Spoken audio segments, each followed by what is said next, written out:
Yo, what's up mga kaibigan? Nalina tayo magkwentuhan. So for the longest time, ang narrative ay bad teammate si Luka Doncic at hindi nito napapagaling ang kanyang mga kakampi dahil sa kanyang ball-dominant style of play.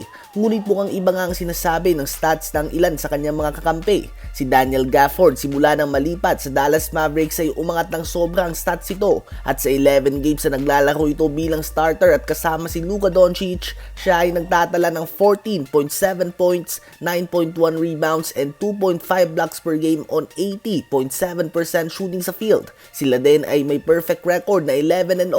Sila din ni Dereck Lively ang number 1 and number 2 sa field goal percentage since All-Star break. 82% sa field si Gafford at 77% naman si Dereck Lively. This is not a coincidence mga kaibigan. It's the same effect ni Chris Paul kay DeAndre Jordan at Tyson Chandler noon. Same effect ni James Harden kay Clint Capella. Nagbe-benefit nga mga kakampi ni Doncic sa kanyang style of play. Hindi ka lang magbe-benefit dito kung isa ka ding superstar na ball dominant. But the whole narrative na bad teammate si Doncic, mukhang hindi yata sasang-ayon dito si Gafford at Lively. Ano ba masasabi nyo tungkol dito?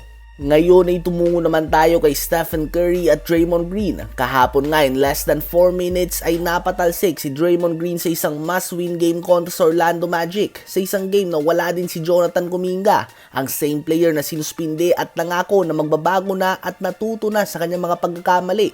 Easily this could have been a back-to-back ejection para kay Draymond matapos ang play na ito kay Patty Mills. Si Draymond nga isang high IQ player na hindi kayang ikontrol ang kanyang emosyon at alam nating lahat kung gaano siya kahalaga sa Warriors system for it to work. Kaya naman kitang-kita nga ang frustration ni Stephen Curry matapos sa mapatalsik si Draymond. Pure emotion nga ang pinakita ni Curry.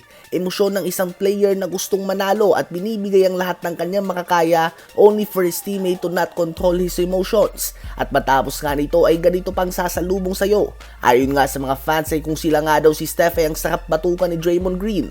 Sa ngayon nga ay hindi afford ng Warriors na matalo ng kahit isang game man lang dahil nakabuntot lang nga sa kanila ang Houston Rockets na may 10 sunod ng panalo. Sa post-game interview ay sinabi lang nga ni Steph na alam ko at alam niya na kailangan siya sa loob ng court. Kaya naman gawin nga daw dapat ni Draymond ang makakaya niya upang manatili dito. Habang si Steve Kerr naman ay sinabi na disturbed nga daw ni Draymond na mapatalsik sa game na yon. Si Green naman ay sinabi ulit sa kanyang podcast na hindi nga daw nila afford na mawala siya sa court. Ito nga ang same player na nagsabi na hindi siya nag-aalala sa Houston Rockets.